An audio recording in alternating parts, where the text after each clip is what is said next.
Une Aston Martin de 1955. Une cliente riche demande $1 million. Est-ce un bon rapport qualité-prix ou un prix exorbitant? Il s'avéra que Yuzi était venu aujourd'hui pour acquérir des trésors. Arrivé sur place, la riche dame les emmène d'abord visiter les lieux. Rien qu'en voyant l'intérieur de la maison, il était évident qu'il s'agissait d'une famille exceptionnellement riche. Quand ils arrivent au garage, on y trouve toutes sortes de voitures de luxe. Yuzi en a l'eau à la bouche. Et il en embrasse une immédiatement. La dame s'empresse de dire que ce qu'elle veut vendre est dans un autre garage. Mais quand elle ouvre la porte de ce garage, elle dit vite désolé, c'est dans un autre garage. Il faut dire qu'elle est vraiment riche. Quand elle ouvre un autre garage, révélant une Aston Martin classique de 1955. Yuzi s'exclame immédiatement mon Dieu.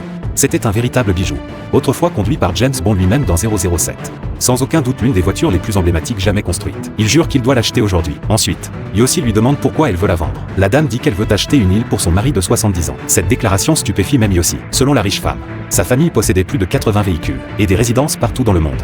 Mais ils n'ont pas leur propre île. Donc elle compte vendre la voiture pour acheter une île. Corey aussi se rend compte que cette famille est trop riche. Alors Yuzi veut savoir combien elle en veut. Et la dame annonce directement $1 million. Elle pense que ce prix est très avantageux. Mais Yuzi se demande s'il a bien entendu. À ce stade, Yuzi estimait connaître cette voiture sur le bout des doigts. Donc il ne compte pas faire appel à un expert. Il a immédiatement négocié le prix à $100 000. Cette façon de négocier fait s'exclamer la dame mon Dieu. Elle ne comprend pas pourquoi elle ne vaudrait que $100 000. Corey est également curieux. Yuzi explique que ces derniers mois, il y avait aussi une Aston Martin de 1955 de collection, qui avait même appartenu au roi de Belgique. Et elle a été vendue aux enchères à seulement $300 000. Donc cette voiture ne peut pas valoir $1 million.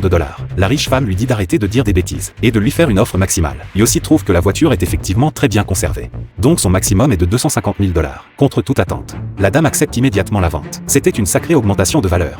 Avant de partir, Yuzi a ajouté, si vous avez besoin de quoi que ce soit pour la maison, n'hésitez pas à m'appeler. Pensez-vous que cette voiture vaut $250 000?